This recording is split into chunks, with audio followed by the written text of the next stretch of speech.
जय हिंद दोस्तों, focus study with अभी पे आपका बहुत बहुत स्वागत है। तो आज हम लोग देखने जा रहे हैं मैथ का तीसरा मॉडल सेट। इससे पहले 2 मॉडल सेट हो गया है जिनको आप लोगों ने बहुत प्यार दिया, उसके लिए बहुत बहुत धन्यवाद, एकदम दिल से धन्यवाद, आभार है आपका। आप लोगों ने सपोर्ट किया, आप लोगों ने वीडियो को देखा। देखो, फ़ायदा तो होना पक्का है, बस अभी देखते जाइए। आज जो तीसरा मॉडल सेट है ना, इसको अगर आज का तीसरा मॉडल सेट अभी आप देख रहे हैं तो इससे पहले आप दोनों मॉडल सेट देख लीजिए, मैथ का भी और रीजनिंग का भी, जिनका लिंक डिस्क्रिप्शन में दिया हुआ है।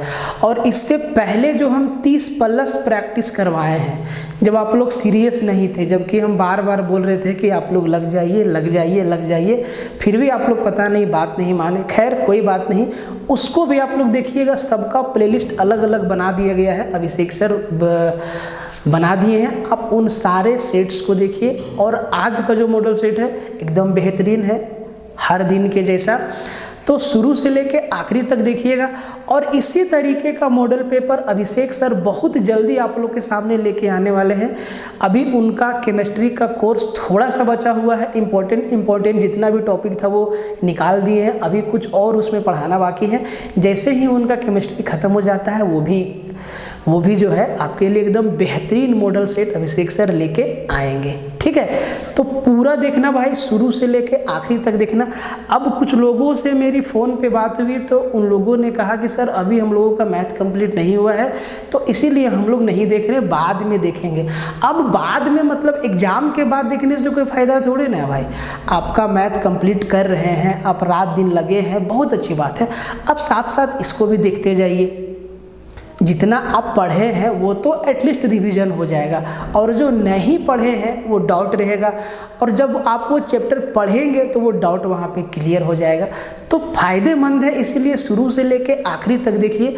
और हम लोग देखिए, आपको हम क्या बोले हैं कि भाई full length test series paper 3 का हम लोग बहुत जल्दी लॉन्च कर रहे हैं, काम चल रहा है। 20 सेट का ये फुल लेंथ टेस्ट सीरीज होगा, एकदम कायदे वाला सवाल होगा। हालांकि अभिषेक सर आप लोग को बताएंगे कि इसमें कैसा कैसा सवाल हम लोग डाल रहे हैं। तो अभी हम लोग लगे हुए हैं पूरा रात दिन कंटेंट बनाने में, कि ताकि आपको बेहतर से बेहतर कंटेंट मिले, और आप टेस्ट लगाए ना तो आप बोले कि हाँ भाई टेस्ट बढ़िया था, टेस्ट रिलेवेंट था, जैसे तैसे नहीं था, कॉपी पेस्ट नहीं था, टेस्ट रिलेवेंट था। और इसको लगा के आपको ना मज़ा आ जाएगा, और बहुत कुछ आपका रिवाइज भी होगा। हर तरीके का सवाल रहेगा, आसान भी रहेगा, मुश्किल भी रहेगा, करंट अफेयर भी रहेगा, कल्चर से भी रहेगा, history, geography, physics, chemistry, bio, Jharkhand, आपका कंप्यूटर रहेगा, आपका मैथ रहेगा, रीजनिंग रहेगा। हर एक सेक्शन से एकदम फुल लेंथ मॉडल टेस्ट रहेगा आपका। 20 सेट रहेगा, बहुत जल्दी हम लोग इसको लॉन्च करने वाले हैं, इस पे काम कर रहे हैं। ठीक है, इसके अलावा फोकस स्टडी विद अभी ऐप को आप लोग डाउनलोड कर लीजिएगा, प्ले स्टोर में आपको मिल जाएगा, लिंक डिस्क्रिप्शन में भी दिया हुआ है। इस पे मैथ्स आपको 299 का कंप्लीट अर्थमेटिक प्लस एडवांस, आपको ये देखिए ये पूरा कोर्स कंप्लीट हो चुका है। आपके पास 250+ वीडियो है, आप इसको पूरा देख के रिवीजन कर सकते हैं। देखो भाई, 20 में 20 सवाल बनाना बहुत ज़रूरी है, मैथ में, रीजनिंग में, साइंस में, कंप्यूटर में, यहीं से तो मार्क्स निकलेगा। बात समझ रहे हो ना। तो इसके अलावा अगर आप जनरल साइंस, अभिषेक सर का 499 का है, कंप्लीट जनरल साइंस पढ़ा रहे हैं ये, आप इनको भी देख सकते हैं। रीजनिंग में अगर आपको दिक्कत है तो सिर्फ 199 का रीजनिंग है, कंप्लीट अभी चल रहा है, और एग्ज़ाम से बहुत पहले ये कंप्लीट हो जाएगा। ठीक है, बहुत पहले, बहुत टाइम आपको रिवीजन के लिए मिलेगा। ठीक है, अगर आपको ये सब चाहिए तो आप इनका कॉम्बो के साथ जा सकते हैं, 699 का है। सबका लिंक डिस्क्रिप्शन में दिया हुआ है, फ़ोन नंबर भी दिया हुआ है, टेलीग्राम का लिंक भी दिया है। टेलीग्राम आप लोग ज़रूर से ज्वाइन कर लीजिएगा, सारा का सारा इन्फॉर्मेशन आपको यहीं मिलेगा। बाकी बहुत सारा इन्फॉर्मेशन आपको यूट्यूब के माध्यम से दिया जाएगा, लेकिन सबसे पहले आपको यहीं मिलेगा, तो इसको ज़रूर ज्वाइन कर लीजिएगा। ठीक है, तो चलिए अब हम लोग स्टार्ट करते हैं आज का प्रैक्टिस, मॉडल प्रैक्टिस मैथ का तीसरा। बढ़िया बढ़िया सवाल है, चुनिंदा सवाल है, कोशिश करिएगा कि पहले सवाल को देखिए, फिर खुद से लगाइए, उसके बाद वीडियो में आगे बढ़िएगा और शिद्दत से देखिएगा। ऐसे नहीं कि जैसे तैसे देख के ख़त्म कर दिए, ठीक है। जब आप वीडियो देखिए, जब हम लोग सवालों पे आएंगे तो आप एटलीस्ट पेन पेपर लेके ज़रूर बैठिएगा, ठीक है। आप यूँ समझिए, आप ये समझिए कि आप 20 क्वेश्चन का एग्ज़ाम दे रहे हैं, एकदम कायदे से। ग्रेजुएट लेवल का एग्ज़ाम है, मजाक थोड़ी ना है। आपको अच्छा लेवल का सवाल बनाना आना चाहिए। अरे मुश्किल आएगा आप तब भी बना देंगे, और आसान आएगा आप तब भी बना देंगे। हर तरफ से फ़ायदा आप ही का है। इसीलिए जो सवाल का लेवल हम रखे हैं, एकदम अच्छा लेवल रखते हैं। हर तरीका का सवालों का मिक्सचर होता है, थोड़ा मुश्किल भी होता है, थोड़ा आसान भी होता है, एकदम आसान भी होता है, और बीच वाला भी होता है। हर एक तरीका का सवाल आपको यहाँ मिलेगा, ठीक है। तो पूरा देखना शुरू से लेके आखिरी तक। देखिए, पहला और प्यारा सा सवाल आपके सामने है। फिगर बढ़िया बनाने का कोशिश किए हैं। आपको दिख रहा है कि एक सर्कल है और सर्कल में कुछ काम किया गया है। तो भाई एकदम ध्यान से, पहले आप वीडियो को प्यार से पॉज मारिए और सवाल को लगाने का कोशिश करिए, और वीडियो को शेयर मारना आप बिल्कुल मत भूलिएगा।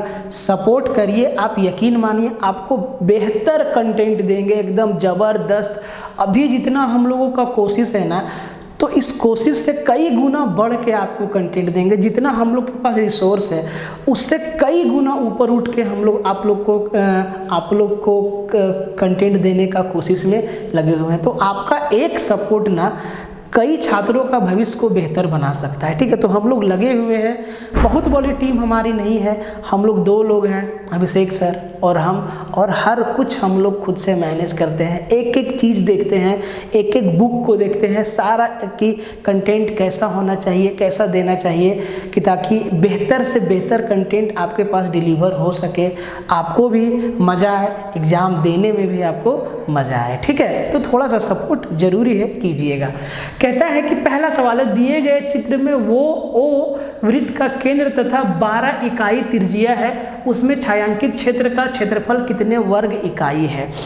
तो बोला है कि ये जो आपका सर्कल है ना, सर्कल का सेंटर ओ है और 12 यूनिट इसका रेडियस है। इसका रेडियस कितना, यही दोनों ने इसका रेडियस है 12 यूनिट इसका रेडियस है। और इसमें जो ये छायांकित भाग है ना, इसका क्षेत्रफल क्या होगा। तो भाई कैसे निकालेंगे, समझो। एक लाइन में आंसर देना है, समझो पहले। अगर ये एंगल दे दिया है 60 डिग्री, ज्योमेट्री को समझो, ये एंगल दे दिया है 60 डिग्री, तो और ये दोनों भुजा बराबर है, आपको दिख रहा है। अगर हम इसको नाम दे दे ए और बी, तो ओ ए बी एक हमारा ट्रायंगल है। कैसा ट्रायंगल है, देखो भाई, एक एंगल 60 डिग्री दे दिया है और ये दोनों भुजा मेरा बराबर है। अगर ये दोनों भुजा बराबर है तो ये वाला एंगल और ये वाला एंगल भी दोनों बराबर होगा। और त्रिभुज के तीनों कोनों का योग कितना, 180 डिग्री। 180 डिग्री में 60 डिग्री मेरे पास ये है, बचा 120। 120 को 2 बराबर भाग में बांटेंगे तो ये भी 60 डिग्री होगा और ये भी 60 डिग्री होगा। मतलब ओ ए बी हमारा कैसा त्रिभुज है, समबाहु त्रिभुज है, इक्विलैटरल ट्रायंगल है। करना क्या है, बात को समझो। अगर हम इस वृत्तखंड के क्षेत्रफल में, ये जो हमारा वृत्तखंड बन रहा है, अगर हम इस पूरे वृत्तखंड का क्षेत्रफल निकाल लें, यहाँ से केक काट के बाहर निकाल लें, इस पूरे वृत्तखंड के क्षेत्रफल में समबाहु त्रिभुज के क्षेत्रफल को घटा दे, तो क्या यही वाला पोर्शन छायांकित भाग शेडेड पार्ट नहीं बच जाएगा। बोले सर बिल्कुल बच जाएगा। तो बस देर नहीं करना है, जो बोले उसको कर देना है। तो भाई वृत्तखंड का क्षेत्रफल क्या होता है, θ/360 × πr²। थोड़ा ऑप्शन को गौर से देखो, पाई को एज इट इज छोड़ दिया है, पाई के साथ छेड़छाड़ नहीं करना है। θ/360, थीटा यहाँ कितना है, 60 डिग्री दिया हुआ है, तो 60/360। देखो इसको ऐसे लिखो, 60 छायांकित भाग का क्षेत्रफल बराबर 60/360 गुना πr², और इसका रेडियस कितना है 12 × 12, और इसमें घटा देंगे इक्विलैटरल ट्रायंगल का एरिया। हर एक साइड कितना है 12 12, तो समबाहु त्रिभुज का क्षेत्रफल क्या होता है, √3/4 इंटू भुजा का स्क्वायर, तो √3 3/4 इंटू भुजा का स्क्वायर, कितना है भुजा 12, मतलब 12 गुना 12 यहाँ भी होगा। अब आपको इसके आगे कैलकुलेशन नहीं करना है, ठीक है, इतना ही काम आपको करना है। देखो 60 से काटेंगे 6 बार में, 6 से काटेंगे 2 बार में, तो 12 दूना 24 पाई हो जाएगा, 12 दूना 24 पाई हो जाएगा। समझदार बनो, घटा रहे हैं माइनस का साइन रहेगा, मतलब प्लस का साइन वाला आंसर मेरा नहीं होगा, क्योंकि हम वृत्तखंड के क्षेत्रफल में समबाहु त्रिभुज के क्षेत्रफल को घटा रहे हैं, तो भैया माइनस वाला ही होगा, प्लस वाला तो होगा ही नहीं। अब देखो 24 पाई में घटाएंगे, क्या घटाएंगे, तो भाई जो घटाएंगे वो लिखा हुआ है 24 पाई, तो 24 पाई एक ही में है, आंसर आपका ए हो गया। आगे आपको लिखने की भी आवश्यकता नहीं है, ठीक है। अब भैया लिख दीजिए। अब इसको 4 तिहाई 12 और 12 तिहाई 36, मतलब ये हो गया 36√3, यही आपका क्या हो गया, आंसर हो गया। तो पूरा कैलकुलेशन करने का भी मत सोचिएगा, ऑप्शन आपके सामने रहता है, ऑप्शन तो अचार डालने के लिए है नहीं, तो ये बात आपको समझ में आया, एकदम मस्त वाला सवाल था, ठीक है। सेकंड सवाल देखिए, टाइम एंड वर्क से है, बढ़िया सवाल है, मुश्किल नहीं है, बहुत आसान है, ठीक है। 3 पुरुष तथा 8 महिलाएं मिलकर एक काम को 12 दिनों में कर सकते हैं, बहुत बढ़िया, जबकि 2 पुरुष और 7 महिलाएं उसी कार्य को 16 दिनों में कर सकते हैं, बहुत बढ़िया। तो 8 पुरुष तथा 8 महिलाएं कार्य को कितने दिनों में करेगी, एकदम आसान सवाल है, फिक्स पैटर्न का सवाल है। बनाना कैसे है वो देखिए। तो भाई ऐसा सवाल में एक इक्वेशन बनता है, तो उस इक्वेशन को एक ही लाइन में आपको सोल्व कर देना है। जैसे कि 3 पुरुष और 8 महिलाएं 12 दिन तक जो काम करेगा, उसी काम को 2 पुरुष और 7 महिलाएं 16 दिन में करेंगे, ठीक है। तो ये जो इक्वेशन बनता है ना, यहाँ से मेन और वुमेन का या तो आप क्षमता निकाल लीजिए या तो उनका एक इक्वेशन निकाल लीजिए, जो आपका मर्जी आप उससे करिएगा, ठीक है। तो देखिए हम इस इक्वेशन को समझाने के लिए लिखते हैं कि ताकि एक लाइन में आप कैसे सॉल्व कर सके, आप क्वेश्चन में ही सॉल्व कर सकते हैं, ठीक है। देखिए तो 3 यहाँ पे लिखते हैं, 3 मेल प्लस 8 फीमेल जो काम को 12 दिन में करते हैं, उसी काम को 2 मेल प्लस 7 फीमेल मिल के 16 दिन में करते हैं, ठीक है। अब देखो यहाँ इसको थोड़ा सा काट के छोटा कर लो, 4 से 4 बार में, 4 से 3 बार में, और मेल फीमेल को अलग अलग कर दीजिए, मेल को मेल के साथ, फीमेल को फीमेल के साथ। तो 3 तिहाई 9 मेल, और यहाँ पे 4 दूना 8 मेल, तो 9 मेल में 8 मेल गया तो मेल बचा, 1 मेल बचा, बराबर 8 तिहाई 24 फीमेल और 7 चौके 28 फीमेल, 28 में 24 गया तो 4 फीमेल। अब यहाँ से ये बात आप समझ गए कि 4 महिला बराबर 1 पुरुष है, तो आप इस इक्वेशन का भी यूज कर सकते हैं या इनका रेशियो भी ले सकते हैं। यहाँ पे मेल फीमेल का रेशियो हो जाएगा 4/1, मतलब मेल 4 काम करेगा तो फीमेल 1 काम करेगी, आप वैसे भी कर सकते हैं, ठीक है। तो चलिए हम इसी से निकाल देते हैं, तो सबको या तो मेल में चेंज कर दीजिए या तो फीमेल में चेंज कर दीजिए, बहुत आसान है। तो हम चलिए सबको फीमेल में चेंज कर देते हैं। तो 3 पुरुष के जगह पर कितना महिला रखना होगा, 1 पुरुष बराबर 4 महिला है, तो 3 पुरुष के जगह पे 12 महिला रखना होगा, ठीक है। तो 12 महिला प्लस 8 महिला, 20 महिला मिल के 12 दिन में काम को खत्म करती है, तो ये मेरा क्या हो गया, टोटल वर्क 12 दिन में। अब कहता है कि 8 पुरुष और 8 महिला, तो भैया सबको फीमेल में चेंज कर रहे हैं, तो 8 पुरुष के जगह पे कितना महिला रखना होगा, जबकि 1 पुरुष के बराबर 4 महिला है, तो आप कहेंगे सर 8 चौके 32 महिला, 32 महिला प्लस 8 महिला 40 महिला, मतलब इस काम को 40 महिला कितना दिन में करेगी, तो 20 दूना 40 और 2 छक्के 12, 6 दिन, 6 डेज हमारा क्या हो जाएगा, आंसर हो जाएगा। इतना तो आपको कैलकुलेशन करना होगा, बहुत मुश्किल भी नहीं है, बहुत आसान है, बात समझ में आया, 6 दिन इसका। तीसरा सवाल आप लोगों के सामने है, बहुत रिलेवेंट सवाल है, वीडियो को थोड़ा शेयर मार देना, एकदम दबा के शेयर मार देना और लोगों तक पहुंचाओ भाई, ठीक है। अगर आपने पहले वाले वीडियो को 2000-2500 व्यू दिया है तो इसको भी इससे ऊपर एटलीस्ट 3000 लोगों तक तो पहुंचा दो शेयर मार के।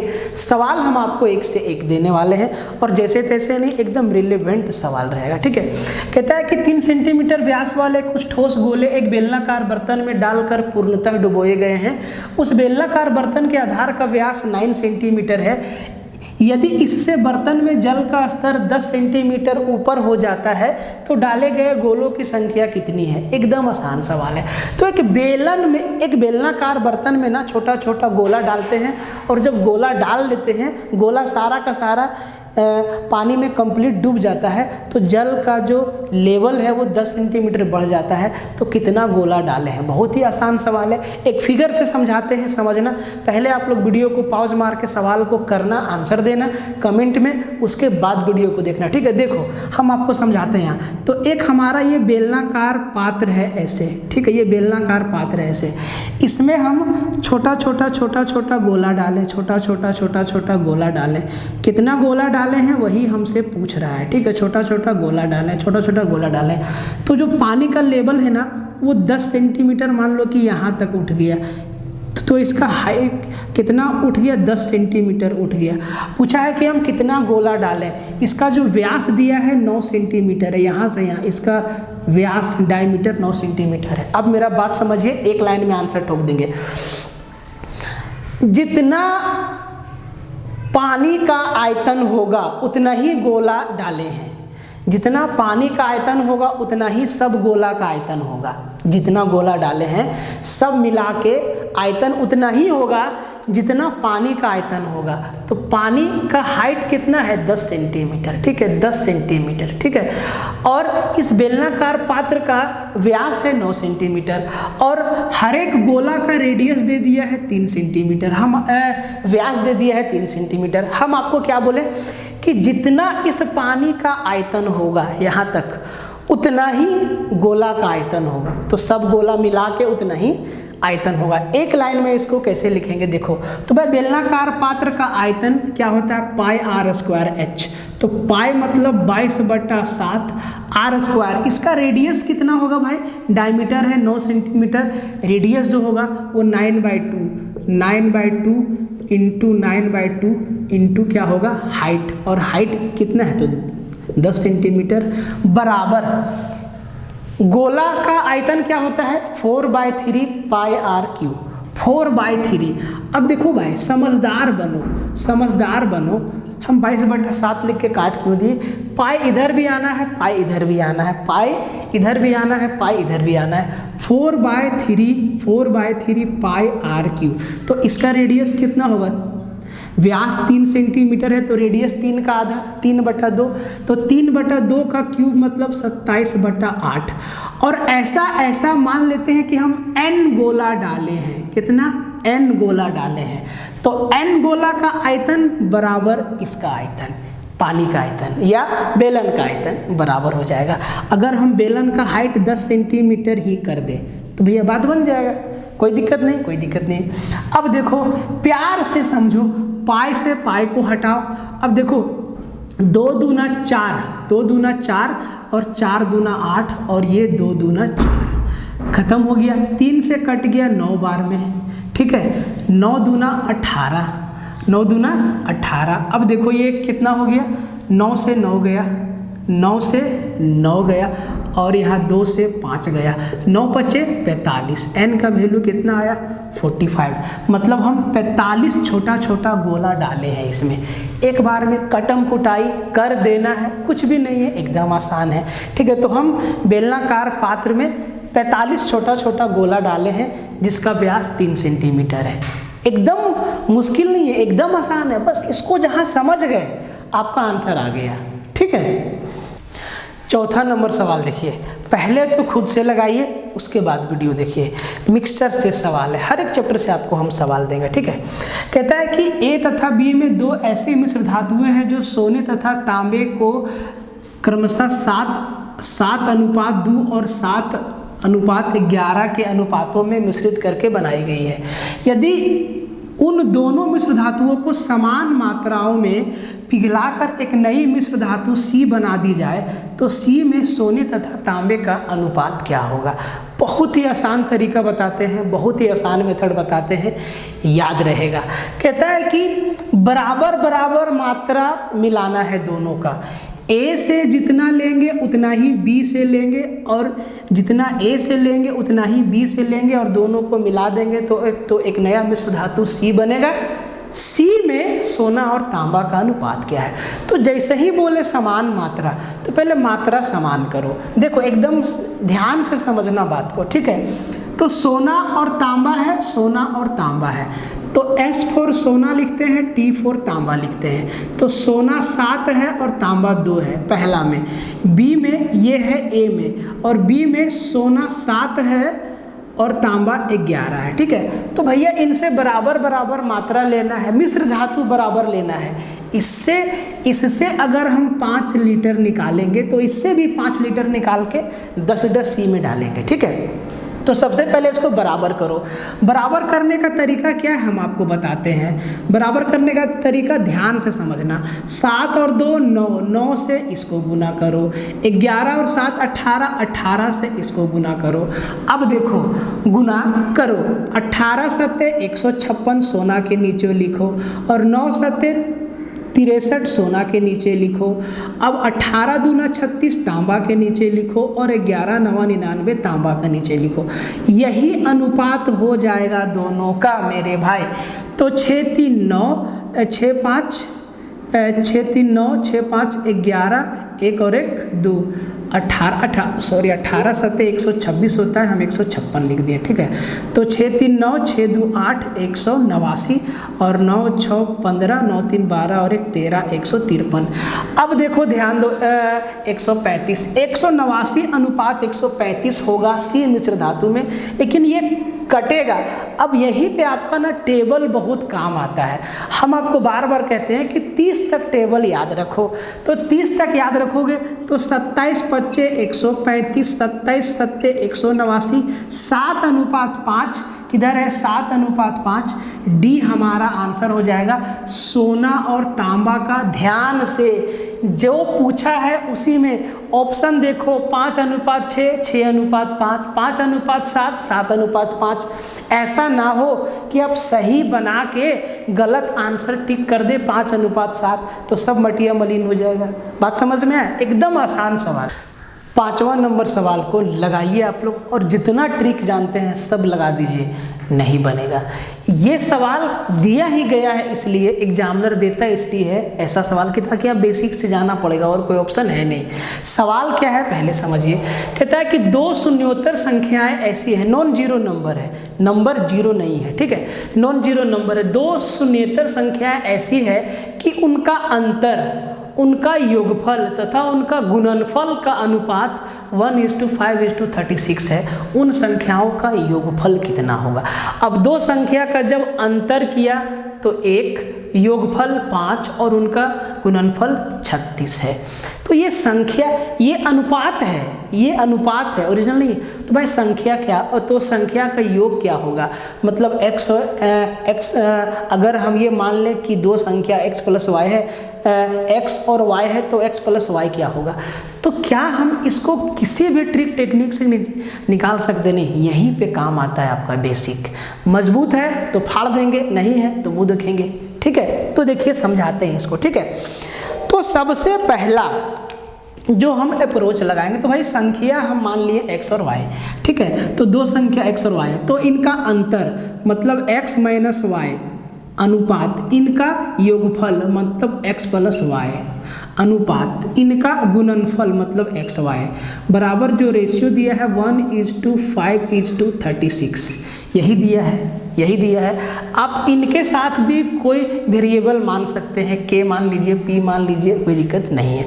हम नहीं मानेंगे क्योंकि वो कट जाता है। अब अगर इस सवाल को सॉल्व करना है तो बेसिक से जाना पड़ेगा। तो पहले दो रेशियो को लेते हैं, x - y और x + y। तो इधर भी लेंगे x - y और x + y, तो इनका रेशियो क्या हो जाएगा, x - y upon x + y बराबर 1/5। अब इसको सोल्व करिए एक बार में, तो 5x में x जाएगा, 4x बचेगा, 4x बचेगा, और यहाँ पे 5y और इधर से y जुड़ेगा तो बराबर हो जाएगा 6y। काट लीजिएगा तो 2x बराबर 3y आएगा, मतलब 2x बराबर 3y। यहाँ से आप अगर x का वैल्यू निकाल लें तो 3y/2 आएगा।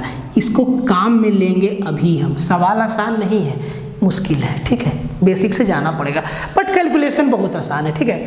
अब देखो, अब की बार इन दो इक्वेशन को काम में लेते हैं तो इधर भी इन दोनों को लेंगे, तो x + y अपॉन xy, तो भैया यहाँ लिखते हैं x + y अपॉन xy बराबर 5/36, ठीक है। अब देखो यहाँ से क्या हो जाएगा, यहाँ से हो जाएगा 36x + 36y बराबर 5xy। अब जो x का वैल्यू यहाँ निकाले हैं ना, या अगर हम y का वैल्यू निकालते तो यहाँ पे पुट कर देंगे, तो भैया x बराबर 3y/2, तो x के जगह पे क्या रखेंगे 3y/2, तो यहाँ पे x को हटाते हैं और यहाँ पे मल्टीप्लाई कर देते हैं 3y/2, और यहाँ भी x को हटाते हैं, इसको भी थोड़ा संभाल लेते हैं और यहाँ पे मल्टीप्लाई कर देते हैं 3y/2। अब जरा ध्यान से देखो, 2 से निपटा दो 18 बार में, 18 तिहाई 54, और ये कटेगा नहीं कटेगा, तो 18 तिहाई 54 y + 36y बराबर 5 तिहाई 15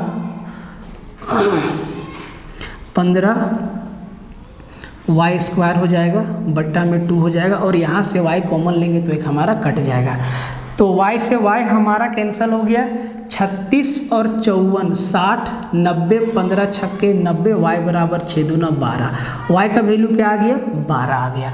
अब y का वैल्यू 12 आया तो y की जगह पर यहाँ पर रख देंगे, तो जैसे ही हम यहाँ पे 3 गुना y का वैल्यू 12/2 रखे, 2 छक्के 12, x मेरा आ गया 18, x आ गया 18। अब इन दोनों को जोड़ना है क्योंकि संख्याओं का योगफल पूछा है, तो 12 और 18 30 किधर है, 30 हमारा क्या हो जाएगा आंसर हो जाएगा।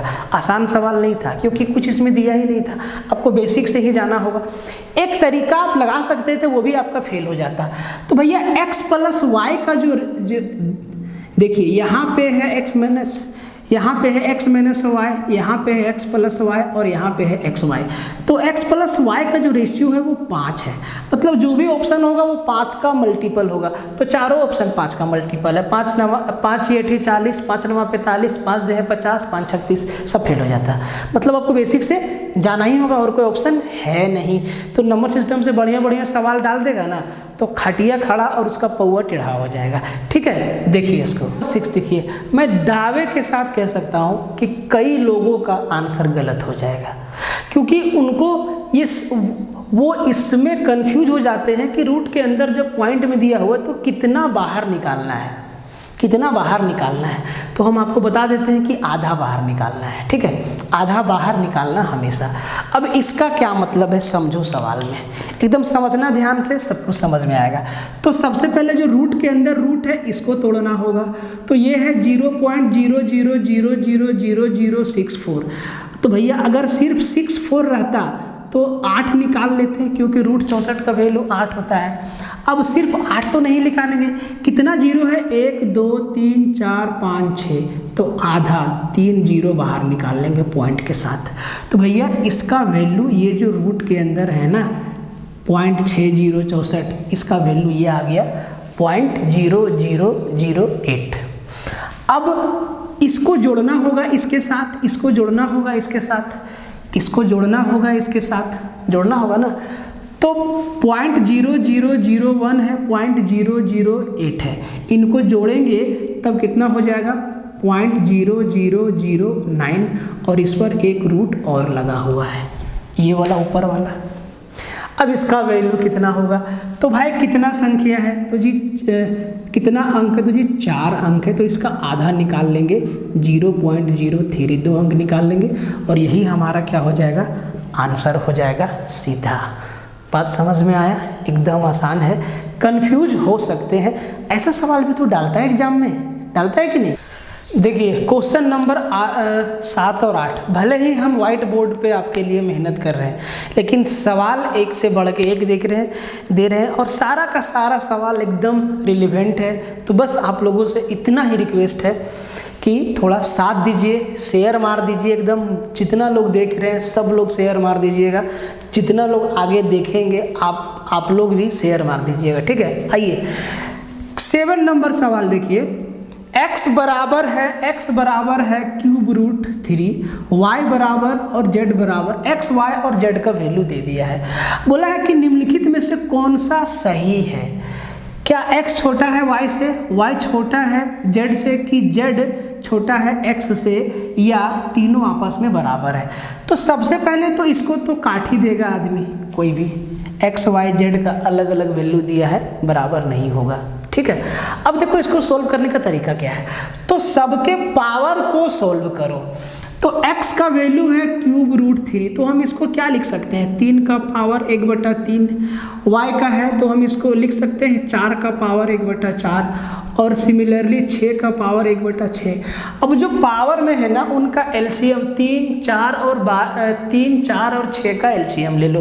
तो 3, 4 और 6 का एलसीएम कितना, 12 से सबको मल्टीप्लाई कर दो, 12 से मल्टीप्लाई, 12 से मल्टीप्लाई, 12 से मल्टीप्लाई। ये सब काम ना मन मंदिर में होना चाहिए। 3 है 12 से भाग दो, 3 का पावर 4 बचेगा। 4 है 12 में भाग दो, 4 का पावर 3 बचेगा।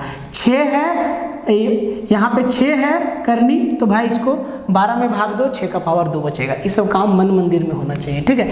तो यहाँ 3 से 4 बार में 3 का पावर 4 मतलब 81 बचा। 4 से 3 बार में 3 का पावर 4 मतलब 64 आया, और 6 से 2 बार में मतलब यहाँ 36 आया। तो भैया कौन बड़ा है, तो सबसे बड़ा x है, फिर y है, फिर z है। अब चारों में कौन है, यहाँ पे है y बड़ा है x से, y नहीं जी, सबसे बड़ा x है तो इसको उड़ा दो। z बड़ा है y से, z छोटा है y से, यहाँ पे है x बड़ा है z से, सही हो गया, सीधा समझ में आया। इस तरीके से ऐसे सवाल को तोड़ना होगा। इस सवाल को देखिए, दिखने में छोटा है, कैलकुलेशन बहुत विशाल जाएगा। अगर आप ये सोच रहे हैं कि हम x का वैल्यू सीधा यहाँ 4 जगह रख देंगे, सोच लीजिए कितना बड़ा कैलकुलेशन आएगा। तरीका क्या है, इसको रेशनलाइज करिए, परमेयीकरण करिए, और परमेयीकरण से अगर आपका जान पहचान अच्छा है, रिश्ता अच्छा है, तो सवाल में वक्त नहीं लगेगा बिल्कुल। देखो जब हम परमेयीकरण करेंगे ना, तो भैया नीचे क्या है, √1 + x प्लस √1 - x। तो जब हम परमेयीकरण करेंगे तो साइन क्या हो जाएगा, माइनस का हो जाएगा। ऊपर नीचे √1 + x माइनस √1 - x से ऊपर नीचे मल्टीप्लाई करेंगे, और जब ऊपर नीचे मल्टीप्लाई करेंगे तो ऊपर क्या हो जाएगा, √1 + x माइनस √1 - x इंटू √, यही वाला हो जाएगा। मतलब ऊपर हो जाएगा मेरा इसका होल स्क्वायर, ऊपर क्या हो जाएगा, इसका होल स्क्वायर, और नीचे परमेयीकरण में क्या बनता है, a² - b², a + b बनता है। ये है √1 + x प्लस √1 - x, और इधर होगा इंटू में √1 + x माइनस √1 - x, यही होगा। मतलब a + b into a - b क्या होता है, a² - b²। अब आई यहाँ से आपको लिखना है, तो भैया ऊपर क्या हो जाएगा, a - b का होल स्क्वायर, a² मतलब यहाँ से रूट आपका हट जाएगा, b² मतलब रूट हट जाएगा, और जब जोड़ेंगे तो -x कट जाएगा। इतना दूर का ऑब्जर्वेशन आपके अंदर होना चाहिए। और ये कैसे आएगा मालूम, पेन पेपर पे घिसने से, ऐसे सिर्फ ऐसे मुंह उठा के देखने से कभी नहीं आएगा। ये सब एकदम घिसना पड़ेगा, चाहे कोई भी सब्जेक्ट हो, ठीक है। तो भैया यहाँ से जो मेरा फाइनली बचा 2 2ab, ठीक है। तो यहाँ से मेरा बचता है, क्या बचता है, यहाँ से मेरा बचता है 2ab होता है ना भैया, 1 और 1 जोड़ेंगे 2 होगा, -x plus x minus x cut जाएगा, तो क्या बचेगा 2, मतलब 2 ab, 2ab होता है, तो 2 इंटू ab क्या होगा, ab। तो ab के अंदर ये तो रूट वाला पार्ट बच जाएगा, क्या बच जाएगा, √1 + x इंटू √1 - x। ये क्या हो जाएगा, ये क्या हो जाएगा, a plus B into A minus B क्या हो जाएगा, A square minus B square, मतलब यहाँ पे बच जाएगा 1 माइनस एक्स स्क्वायर, और नीचे मेरा क्या बचेगा, ए स्क्वायर माइनस बी स्क्वायर, तो इसका भी रूट खत्म और इसका भी रूट खत्म, तो ए स्क्वायर माइनस बी स्क्वायर मतलब 1 plus x minus 1 plus x, तो यहाँ से आपका माइनस 1 और -1 कट जाएगा, x क्या बचेगा, 2x बचेगा, क्या बचेगा, 2x बचेगा, यही बचेगा। सवाल में हम कहीं कुछ गलत कर रहे हैं, नहीं कर रहे हैं, ठीक है, यही मेरा बचे। इतना ऑब्जर्वेशन रखेगा ना, कोई माइकल लाल में हिम्मत नहीं कि रोक देगा। इतना बड़ा कैलकुलेशन को आप एक लाइन में लिख दिए, कैलकुलेशन कुछ है ही नहीं, ठीक है। अब देखो, अब आपको यहाँ पे x का वैल्यू रखना होगा। रखने से पहले देख लो, यहाँ से 2 को कॉमन लेंगे तो ये 2 आपका कैंसिल हो जाएगा, खत्म कहानी, खत्म कहानी। सावधानी से, यहाँ से 2 कॉमन लेंगे तो ऊपर से नीचे खत्म हो जाएगा। यहाँ बचेगा 1 minus root under 1 minus X का वैल्यू क्या है, रूट अंडर 3/2, तो इसका स्क्वायर है, मतलब ये 3/4 हो जाएगा, बट्टा नीचे भी हो जाएगा रूट 3/2 क्योंकि x है। अब देखो 1 माइनस 1 माइनस 3/4, तो 4 कम 4, यहाँ से क्या बचेगा, इसको हम सोल्व करेंगे तो क्या आएगा, रूट के अंदर 1/4 मतलब क्या, 1/2 आएगा, और 1 में 1/1 में आधा जाएगा तो क्या बचेगा, आधा, मतलब ये 1/2 बट्टा रूट 3/2 हो जाएगा। 2 से 2 हमारा कैंसिल हो जाएगा, 1/√3 किधर है, आंसर हो जाएगा मेरा। इस तरीके से सवाल को तोड़ना आपको सीखना चाहिए, जो कि हम सच बोले, छोड़ो हटाओ जाने दो, ठीक है। तो इस तरीका से आपको सीखना होगा सवालों को। तो इसी को अगर कायदे से करेंगे ना भाई, तो चल जाएगा एक पेज में, एकदम आराम से जाएगा, बराबर बराबर बराबर करते करते चल जाएगा, ठीक है। क्वेश्चन नंबर 9 देखिए, कुछ मीडियम लेवल का भी तो सवाल आएगा, सब सवाल मुश्किल या सब सवाल आसान तो नहीं आएगा, ठीक है। कहता है कि एक रेलगाड़ी स्थान A से B की दिशा में 80 किलोमीटर पर आवर की औसत गति से जाती है और वापस 70 किलोमीटर पर आवर की औसत गति से आती है। पूरी यात्रा की औसत गति क्या है? तो एवरेज, जब सेम डिस्टेंस आप जाते हैं और आते हैं तब आपका एवरेज स्पीड क्या होता है, 2 × 2xy upon x plus Y, सीधा 2xy, तो 2 × आने जाने का स्पीड 80 × 70 बट्टा आने प्लस जाने या जाने प्लस आने का स्पीड 8 7 15 150, ये हो गया 150। तो भाई मेरे ये तो पॉइंट में जाएगा ना, तो 1 0 तो हट ही जाएगा और कटेगा, 5 से कटेगा, तो 5 तिहाई 15, 5 तिहाई 15 और 5 से 16 बार में, मतलब नीचे में 3 रहेगा, 3 रहेगा, इसका मतलब ये तो एकदम नहीं होगा, इन तीनों में से कोई एक होगा। अब देखो 16 दूना 32 और 32 सत्ते, तो 32 सत्ते 7 दूना 14, 7 तिहाई 21 और 1 22, 244/3, तो 3 सत्ते 21, 3 सत्ते 21, 3 चौके 12, मतलब 74 सही 2/3, ये हो जाएगा 74 सही 2/3, 74 सही 2/3 किलोमीटर पर आवर। 3 सत्ते 21, 14, 3 चौके 12, 74 सही 2/3 किलोमीटर पर आवर। रुकिए 1 मिनट, इसका हम थोड़ा आंसर मैच कर लेते हैं अपने नोट से। 1 सेकेंड समय लगेगा आपका। 74 सही 2/3 है कि नहीं है मेरे भाई, कहीं हम मिस्टेक तो सही है, ठीक है। 74 सही 2/3, हमको लगा कि हम कहीं स्पीड लिखने में कुछ मिस्टेक कर दिए, सही है, ठीक है। क्वेश्चन नंबर 10 और 11 ध्यान से समझिएगा, आसान सवाल है, मुश्किल नहीं है, ठीक है।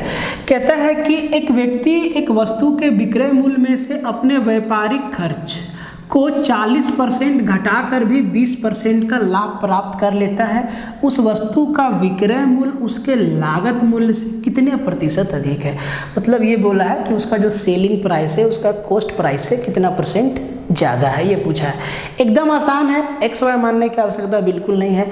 देखिए प्रॉफिट लॉस का max to max question, maximum से मैक्सिमम सवाल में आप 100 मान के बना सकते हैं या कोई भी डिजिट मान के क्वेश्चन के हिसाब से आप तोड़ सकते हैं, ठीक है, आपको लोड नहीं लेना है। तो मान लो कि वस्तु का जो सेलिंग प्राइस है, अभी जो वो सेलिंग प्राइस रखा है वो 100 रुपया रखा है, ठीक है, लेकिन वो चाहता है कि वो 40% घटा के बेचे। तो 100 रुपया दाम है और वो 40% घटा के बेचना चाहता है, मतलब 60 रुपया में बेचना चाहता है। बोले सर बिल्कुल सही है। अब वो 60 में बेचना चाहता है। जब ये 60 में बेचता है तब इसको 20% का प्रॉफिट होता है। मतलब इस 60 में क्या क्या है, कॉस्ट प्राइस है प्लस प्रॉफिट है। तो भैया इसका मतलब 20% इसमें जुड़ा हुआ है। इसका मतलब ये है कि ये जो 60 रुपया सेलिंग प्राइस है ये कॉस्ट प्राइस का 120% है, क्योंकि इसमें 20% प्रॉफिट है। तो अगर ये 120% है तो भैया 100% कितना होगा, तो भैया 60 दूना 120, 50 रुपया इसका होगा कॉस्ट प्राइस। और कॉस्ट प्राइस 50 है और वो बेचना चाहता है 100 में, मतलब 100% ज़्यादा रखा है वो सेलिंग प्राइस। आंसर हो गया? नहीं समझ में आया? देखो ये जो 60 है ना, ये 120 का वैल्यू है, तो भैया 100 का वैल्यू कितना होगा, तो 60 दूना 120 और 2 से 5 50, मतलब सेलिंग प्राइस कितना हो गया सर, 50 रुपया। अब देखो वो 50 रुपया की वस्तु को वो 100 रुपया में बेचना चाहता है, डबल 100% ज़्यादा रखा है विक्रय मूल्य, तो भैया 100% आंसर हो गया। एकदम आसान सवाल है, लोड नहीं लेना है, ठीक है। इस सवाल को देखिए, क्वेश्चन नंबर 11। क्वेश्चन नंबर 11 है कि 1 + 2 अपॉन 2 + 3 अपॉन 3 - 4 5/4 का मान कितना होगा।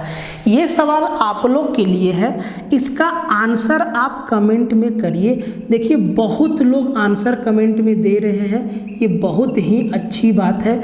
तो इससे हमें ये लगता है, ये समझ में आता है कि भाई आप लोग जो है पढ़ रहे हैं और सवाल को बना रहे हैं। अब ये आपको नहीं करना है कि दूसरा वाला कमेंट का आंसर देख के आप भी वही आंसर दे दीजिए, ठीक है। तो इसका सही आंसर क्या होगा, 4/7, 7/4, 20/13 या 40/13। सही आंसर इसका कमेंट करिए आप, और साथ ही साथ वीडियो को शेयर मार दीजिए। और अगर चैनल पे आप लोग नए हैं ना, तो थोड़ा सब्सक्राइब करके हमें सपोर्ट करिए, हमारा उत्साह बढ़ाइए, ठीक है। क्वेश्चन नंबर 12, 1 दर्जन सवाल है, ठीक है। 1 दर्जन सवाल आपका इसको लेके हो गया। कहता है कि एक वर्ग की प्रत्येक भुजा 3 सेंटीमीटर है। एकदम आसान सवाल है। एक वर्ग की प्रत्येक भुजा 3 सेंटीमीटर है, उस समबाहु त्रिभुज का क्षेत्रफल कितना होगा। उस समबाहु त्रिभुज का, इक्विलेटरल ट्रायंगल का एरिया आपसे पूछा है, जिसकी ऊंचाई दिए गए वर्ग के विकर्ण के बराबर है। मतलब इक्विलेटरल ट्रायंगल का जो हाइट है वो बराबर है स्क्वायर के डायगोनल के बराबर। तो भैया एक बात बताइए कि अगर वर्ग का भुजा 3 सेंटीमीटर है तो इसका विकर्ण कितना होगा। तो सर वर्ग का विकर्ण का फॉर्मूला क्या होता है, √2 गुना भुजा। भुजा कितना है, 3 सेंटीमीटर, मतलब वर्ग का जो विकर्ण हो जाएगा वो 3√2 सेंटीमीटर हो जाएगा। और यही डायगोनल ना इक्विलेटरल ट्रायंगल का हाइट है। तो इक्विलेटरल ट्रायंगल का हाइट का फॉर्मूला क्या होता है, √3/2a। ए क्या है, साइड है, तीनों साइड बराबर होता है। अब भाई इसको करना होगा सॉल्व। तो यहाँ से मेरे भाई ए का वैल्यू क्या हो जाएगा, भाई ए का वैल्यू क्या हो जाएगा। तो आप यहाँ भी ना कैलकुलेशन में लटक जाएंगे, आप कैलकुलेशन में लटक जाएंगे। तो आप इसको करेंगे तो भैया इसको पहले इधर ले जाओ। तो आप करेंगे 3 दूना 6√2 और इसको भागा में ले आएंगे √3 और बराबर आप लिखेंगे ए। हम आपको बोलेंगे कि आप शुरू में ही ऊपर नीचे रूट से मल्टीप्लाई कर दीजिए। तो √3 × √3 3 होता है, तो ये 3 दूना 6 हो जाएगा 2 बार में, और √3 × 2 √6, मतलब ये 2√6 हो जाएगा इसका ईच साइड। अब इक्विलेटरल ट्रायंगल का साइड आपको मालूम है 2√6 हर साइड। क्षेत्रफल आसानी से निकाल दीजिएगा। क्षेत्रफल क्या होता है, √3/4 × भुजा का स्क्वायर, मतलब 2√6 × 2√6। अब देखो कटम कुटाई कर दो तो √6 से √6 मल्टीप्लाई होगा, क्या आ जाएगा 6 आ जाएगा। और देखो ये 2 से 4 खत्म और √6 इंटू √6 6 आ जाएगा इंटू √3 मतलब 6√3 सेंटीमीटर स्क्वायर किधर डी में है, 6√3 सेंटीमीटर स्क्वायर आंसर हो जाएगा। हर एक सवाल में कुछ ना कुछ खास है और हर एक सवाल एग्जाम में आया हुआ है और इसी टाइप का सवाल ना आपके एग्जाम में डलेगा, आप देख लीजिएगा। यही नहीं डलेगा, इसी टाइप का डलेगा, आप ये देख लीजिए। क्वेश्चन नंबर 13 देखिए, हाइट एंड डिस्टेंस का सवाल है, इसको काहे छोड़े। दरोगा का हर एक शिफ्ट में सवाल डाला है, किसी किसी शिफ्ट में 2-2 सवाल डाल दिया, इसीलिए इसको भी प्रैक्टिस में लेना जरूरी है। कहता है कि 2 व्यक्ति एक मीनार की विपरीत दिशाओं में हैं, वे मीनार के शीर्ष का उन्नयन कोण क्रमशः 45 डिग्री और 60 डिग्री मापते हैं। यदि उस मीनार की ऊंचाई 60 मीटर है तो दोनों व्यक्तियों के बीच कितना दूर है। आसान तरीका बताएंगे, रेशियो वाला मेथड बताएंगे, कैलकुलेशन करने का ज़रूरत नहीं है। कहीं भी आपको 10 60 डिग्री 10 30 डिग्री या 10 45 डिग्री का वैल्यू रखने का ज़रूरत ही नहीं पड़ेगा। देखो कैसे, बात को समझो ज़रा। तो भैया ये है मेरा मीनार, ठीक है, तो ये है मेरा मीनार है, एक व्यक्ति यहाँ है, एक व्यक्ति यहाँ है। तो एक व्यक्ति जो देखता है वो देखता है 30 डिग्री पे और जो दूसरा वाला महाशय देखते हैं अरे भैया थोड़ा टेढ़ा हो गया, जो दूसरा वाला महाशय देखते हैं वो देखते हैं 45 डिग्री पे। और जो मीनार का जो ऊंचाई है ना भाई, ये ऊंचाई ये है 60 मीटर। कितना है 60 मीटर हाइट है, कितना है 60 मीटर हाइट है मीनार का, यहाँ से यहाँ 60 मीटर ऊंचाई है। एक बात बताइए, इधर भी राइट एंगल ट्रायंगल, इधर भी राइट एंगल ट्रायंगल, समझिए रेशियो मेथड हम आपको हाइट एंड डिस्टेंस में बताए हैं तगड़ा वाला। तो भैया ये 45 तो ये भी 45, मतलब ये 60 मीटर है, ये 60 मीटर है, तो यहाँ से यहाँ का भी दूरी 60 मीटर है, यहाँ से यहाँ का भी दूरी 60 मीटर है, क्योंकि ये क्या है समद्विबाहु समकोण त्रिभुज है, 2 कोण बराबर तो 2 सामने का भुजा बराबर, सिंपल बात, ठीक है। अब देखिए ये 60 है, ये हमारा 30 डिग्री है, तो यहाँ का एंगल कितना होगा, बोलेंगे सर 60 डिग्री, 60 और 30 90 और 90 180। सर 30 डिग्री के सामने क्या होता है, 30 डिग्री के सामने का अनुपात 1 होता है और 60 डिग्री के सामने का अनुपात √3 होता है। अगर तो भैया इस जो 60 मीटर है इसका अनुपात में वैल्यू कितना है 1 है, तो अगर 1 का वैल्यू 60 है तो √3 का वैल्यू 60√3 मीटर। दोनों को जोड़ दीजिए, व्यक्ति के बीच का दूरी निकल जाएगा, 60 यहाँ जोड़ेंगे, 60 कॉमन आएगा और यहाँ हो जाएगा 1 + √3 मीटर। किसमें है गुरुदेव, पहला ही दिख गया, ठोक दो आंसर, लोड नहीं लेना है, एकदम आसान तरीका है, ठीक है। बात को रेशियो मेथड को अगर समझ जाओगे ना इसमें, तो आपको कहीं भी ना, बहुत वैसा कम रेयर सवाल होगा जहाँ पे बेसिक से आपको जाना पड़ेगा, ठीक है। देखिए क्वेश्चन नंबर 14 और 15 निहायत ही आसान है, सब कोई बनाएगा, इसीलिए आप लोग भी बनाइएगा, ठीक है। तो एक वस्तु पर 20%, 25% तथा 10% की क्रमिक छूट कितने प्रतिशत की एकल छूट के बराबर होगा। मतलब या तो हम 3 सक्सेसिव डिस्काउंट दें या इनके जगह पर एक सिंगल डिस्काउंट कितना का देंगे, ये आपसे पूछा जाता है। तो ऐसे सवाल में बहुत लोग फॉर्मूला लगाते हैं, हम आपको सजेशन कहते हैं कि फॉर्मूला मत लगाइए। तो भाई अगर वस्तु का दाम 100 रुपया है तो 100 रुपया में 20% छोड़े, कहाँ पहुँचे 80 में उसको बेचेंगे। अब 80 में भी अब 80 पे 25% छोड़ना है, तो 25% का क्या, 25% मतलब 1/4, तो 80 का 1/4 मतलब 20 छोड़ेंगे, 60 पे बेचेंगे। अब 60 में भी नहीं बेचना है, 60 पे भी 10% का एक और डिस्काउंट देना है, तो 60% तो 60 का 10% 6, तो भैया 60 में 6 गया तो 54 में उसको बेचेंगे। अगर हम 54 में उसको बेच रहे हैं 100 की वस्तु को, तो क्या हम फ्लैट 46% का डिस्काउंट नहीं दे रहे हैं। बोलो कुछ टेंशन है? तो ये जो यहाँ खोपड़ी दिया है ऊपर वाला भेजा में भेजा है, इसका इस्तेमाल करो ना भाई, ये तो आसान सवाल है। और आने का खूब संभावना है, बहुत एग्जाम में आया है ऐसा सवाल। अगर आप गिनेंगे तो हजारों हजार की संख्या में पूछा गया है। ठीक है, इस सवाल पे आइए, यदि cos का पावर 4 थीटा माइनस साइन का पावर 4 थीटा बराबर 2/3 हो तो 1 माइनस साइन स्क्वायर थीटा का मान कितना होगा? एकदम आसान सवाल है। ठीक है, cos का पावर 4 थीटा माइनस साइन का पावर 4 थीटा। देखो मेरे बात को समझो बाबू, बात को समझो। क्या हम cos का पावर 4 थीटा माइनस साइन का पावर 4 थीटा को ऐसे हम लिख सकते हैं? देखो यहीं पे लिख देते हैं। क्या इसको हम cos स्क्वायर थीटा का होल स्क्वायर लिख दें? इसी तरीके से क्या हम इसको साइन स्क्वायर थीटा का साइन स्क्वायर थीटा और उसका होल स्क्वायर कर सकते हैं? बात तो वही है। अब देखो ऐसा करने से क्या हुआ कि ये एक फॉर्मूला में चेंज हो गया। ए स्क्वायर माइनस बी स्क्वायर क्या होता है? ए plus B into A minus B. तो ए प्लस बी में क्या हो जाएगा? Cos square plus sine square. तो कोस स्क्वायर और sine cos square plus sine square कितना? 1 होता है, तो उससे कोई मतलब नहीं है। क्या बचा? Cos square minus sine square बराबर क्या है? 2/3। तो बच गया cos square theta minus sine square theta बराबर 2/3 है। अब जो पूछा है वो साइन में है, मतलब कोस को साइन में चेंज करना होगा। तो कोस को साइन में चेंज करना है तो कोस स्क्वायर बराबर क्या होता है? 1 माइनस साइन स्क्वायर। तो कोस स्क्वायर को हम क्या लिखेंगे? 1 minus sine square theta minus sine square theta बराबर 2/3।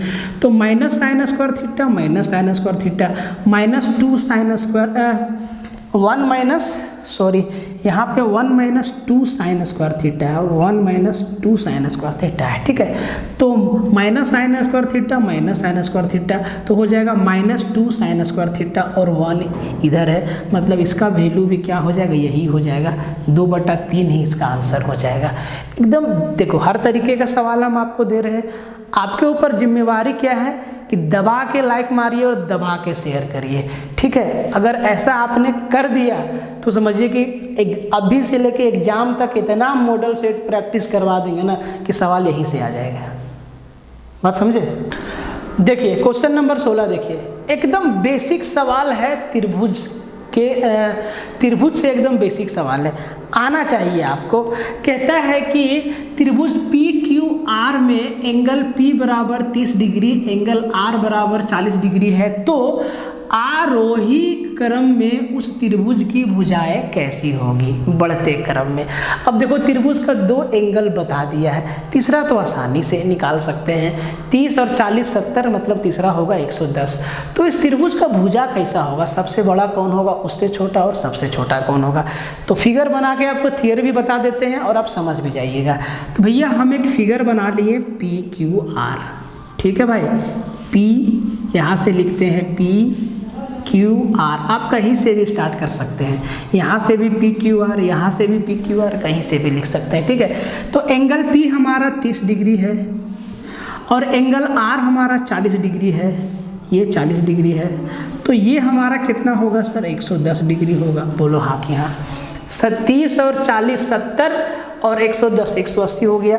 अब एक चीज़ समझो, बड़ी कोण के सामने की भुजा बड़ी होती है और छोटी कोण की सामने की भुजा छोटी होती है। तो यहाँ 3 तरीका का कोण है, एक सबसे छोटा, फिर उससे बड़ा, फिर सबसे बड़ा। तो भैया P के सामने कौन सा साइड है? P के सामने QR है, तो QR होगा सबसे छोटा। इससे बड़ा 30 से बड़ा 40 डिग्री है, 40 डिग्री के सामने कौन सी भुजा है? PQ। इससे बड़ा होगा PQ और सबसे बड़ा कोण 110, 110 के सामने है PR और सबसे बड़ा होगा PR।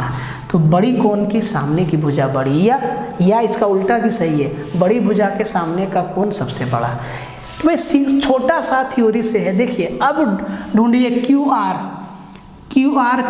ये नहीं, सॉरी ये नहीं, सबसे लास्ट में PR, सबसे लास्ट में PR, तो ये भी नहीं। C number QR PQ PR हमारा क्या हो गया? आंसर हो गया सीधा। छोटा सा कंसेप्ट है, सवाल डाल देगा, अकबकी में रहिएगा गलत हो जाएगा। समझ रहे बात को? देखिए 17 18 2 और बेहतरीन लेकिन आसान सवाल, हर एक टाइप का सवाल हम आपको दे रहे हैं, मुश्किल भी, आसान भी, कंसेप्ट वाला भी, कैलकुलेशन वाला भी आपको दिए, हर भाई प्रैक्टिस का मतलब ही यही है कि हर तरीका के परिस्थिति से आपको गुजरना होगा, पास करना आना चाहिए हर एक तरीका के सवाल को, ठीक है। तो देखो पास मतलब छोड़ मत देना, मतलब उसको बना लेना, ठीक है। दो संख्याओं का योगफल का 30% उनके अंतर के 40% के बराबर है, तो बड़ी संख्या तथा छोटी संख्या का अनुपात क्या होगा। बहुत ही सिंपल सवाल है। तो बड़ी संख्या को x माने, छोटी संख्या को y माने, तो भैया x प्लस y का 30%, दोनों साइड परसेंट है, कट जाएगा, 0 0 है, तो हम इसको सीधा x प्लस वाई का 3 और x माइनस वाई गुना 4 लिख सकते हैं। ये चीज़ आपके अंदर होना चाहिए। देखो यहाँ पे रहता 30%, यहाँ पे रहता 40%, तो भाई परसेंट से परसेंट जाता है, 0 से 0 जाता है। ये चीज़ आपके अंदर भी लाना होगा, प्रैक्टिस से आएगा। अब देखो 3x और 4y कितना आ जाएगा सर, x आ जाएगा, बराबर यहाँ पे आ जाएगा 3y माइनस 4y, जुड़ जाएगा 7y, x बटा y हो जाएगा 7/1, मतलब 7:1। ऑप्शन नंबर सी हमारा क्या हो जाएगा, आंसर हो जाएगा। एकदम छोटा सा सवाल है, ठीक है। इस सवाल पे आइए, क्वेश्चन नंबर 18 कहता है कि 25x square minus 1 plus 5x का होल स्क्वायर का एक गुणनखंड कौन सा होगा, सिर्फ एक गुणनखंड। अब इसको करेंगे कैसे समझिए, इनका फैक्टर निकालना होगा, तो इनको तोड़ना होगा। ध्यान से देखो 25x स्क्वायर माइनस 1, ध्यान से देखो 25x square minus 1 plus 1 plus 5x, क्या हम इसको, ये है 1 प्लस 5x का होल स्क्वायर है, क्या हम इसको 1 plus 5x into 1 plus 5x लिख सकते हैं? बोले सर बिल्कुल। a प्लस बी के होल स्क्वायर को a plus B into a plus B नहीं लिख सकते, क्या लिख सकते हैं? वही बात है, ठीक है। मतलब 1 plus 5x into 1 plus 5x इसको लिख सकते हैं, ठीक है। पावर 2 मतलब क्या, 2 बार गुना करना होगा, ठीक है। अब ये 25x स्क्वायर माइनस 1 है, क्या हम 25x स्क्वायर को 5x स्क्वायर माइनस 1 का स्क्वायर लिख सकते हैं? बोले सर बिल्कुल लिख सकते हैं, यही चीज़ है। अब देखो ये क्या बना, ये a square minus B square बना, तो a square minus B square क्या हो गया, a plus B into a minus B, तो 5x plus 1 into 5x minus 1, 5x plus 1 into 5x minus 1। और देखो इधर क्या है, इधर भी वही चीज़ है, 1 plus 5x into 1 plus 5x, मतलब 5x प्लस 1 या 1 प्लस 5x, बात एक ही है। तो हम यहाँ से कॉमन ले लेंगे 5x प्लस 1, अंदर क्या बचेगा सर, अंदर बचेगा 5x माइनस 1 और प्लस 1 प्लस 5x, यही बचेगा। तो minus 1 plus 1 cancel, 5x plus 5x plus 1 और इंटू 10x। तो भाई इसका 2 गुणनखंड आया, एक आया 5x प्लस 1, दूसरा आया 10x। ऑप्शन में कौन सा है, 10x है, आंसर ठोक देंगे। बहुत ही अच्छा सवाल है, बहुत ही छोटा सा सवाल है, थोड़ा सा दिमाग लगाना है और आंसर ठोक देना है। ये 18वां सवाल। देखिए आखिरी का 3 सवाल साथ में लिख दिए, बहुत हाथ दर्द देता है लिखते लिखते, ठीक है, इसीलिए एक ही बार लिख दिए, एकदम हिम्मत रख के फटाफट सोल्व करिए। कहता है कि 18 नंबर, 6 व्यक्ति A B C D E F एक 7वें व्यक्ति G के साथ मिलकर परस्पर एक धनराशि जमा करने के लिए सहमत हो जाते हैं। A B C D E F को प्रत्येक को 600 रुपया जमा करना है और G को सातों की औसत राशि से 30 रुपया अधिक देना है, तो कुल जमा राशि कितना होगा। झमेला कहाँ है, A B C D E F तो 100 रुपया दे रहा है, तो भैया 600 रुपया उधर से जमा हो गया। अब झमेला है कि G कितना दे रहा है, तो G सभी के एवरेज से 30 रुपया ज़्यादा दे रहा है। तो एक बात बताओ भाई, सब का एवरेज कितना हो गया, सब का एवरेज कितना हो गया।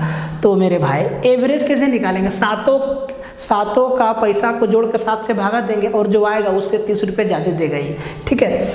तो 6 लोग कितना दे रहा है, 100 रुपया, यहाँ पे बनाते हैं। तो 6 लोग दिया 100, तो 600 रुपया हुआ, प्लस G मान लो दिया x रुपया, तो भाई इसको 7 से भागा देंगे और ये 30 रुपया ज़्यादा देगा, यही ना होगा x का वैल्यू। बोलेगा सर यही होगा x का वैल्यू।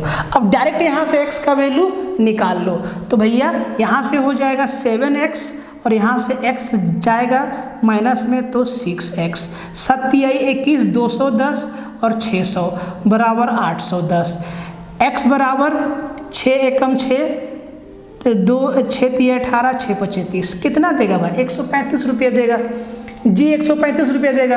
तो 600 और 135 735 रुपया देगा। ख़त्म कहानी।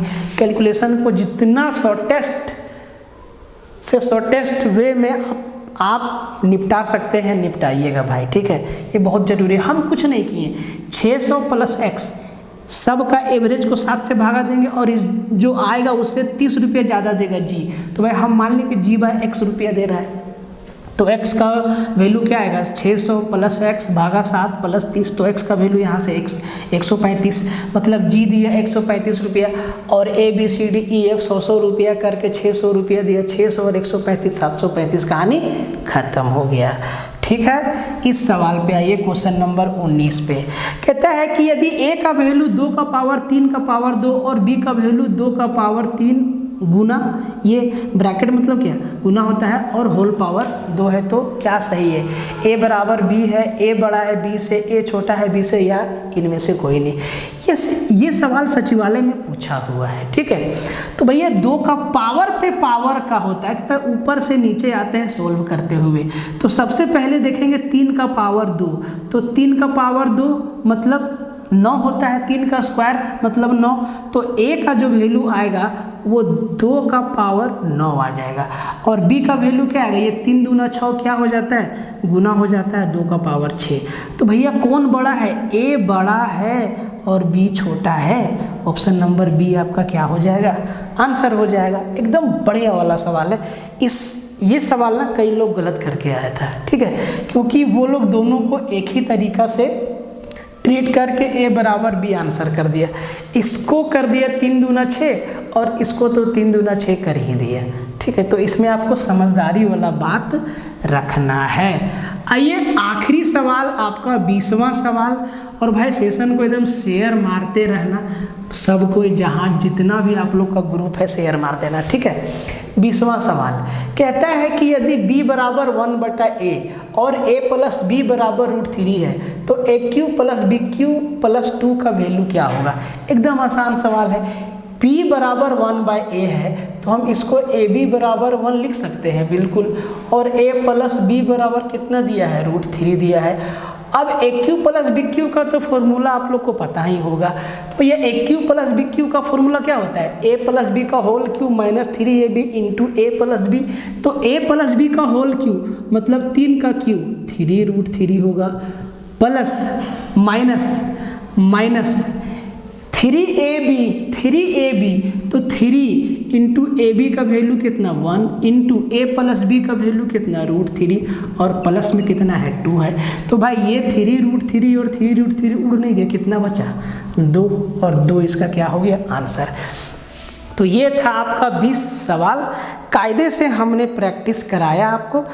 ये था मॉडल सेट 3, आपकी मॉडल सेट 4, 5, 6, 7। जितना तगड़ा आपका सपोर्ट रहेगा कसम से फाड़ देंगे एकदम बाजार, ठीक है। ऐसा मॉडल सेट लेके आएंगे भाई। सिंपल सा बात सोचो कि आप ग्रेजुएट लेवल का परीक्षा देने जा रहे हो, ऑफिसर बनने चले जा रहे हो, आप तो अगर आप बढ़िया सवाल लगा के नहीं जाओगे, अगर आपसे बढ़िया सवाल नहीं बनेगा तो क्या लगता है कि निकाल लोगे एग्जाम?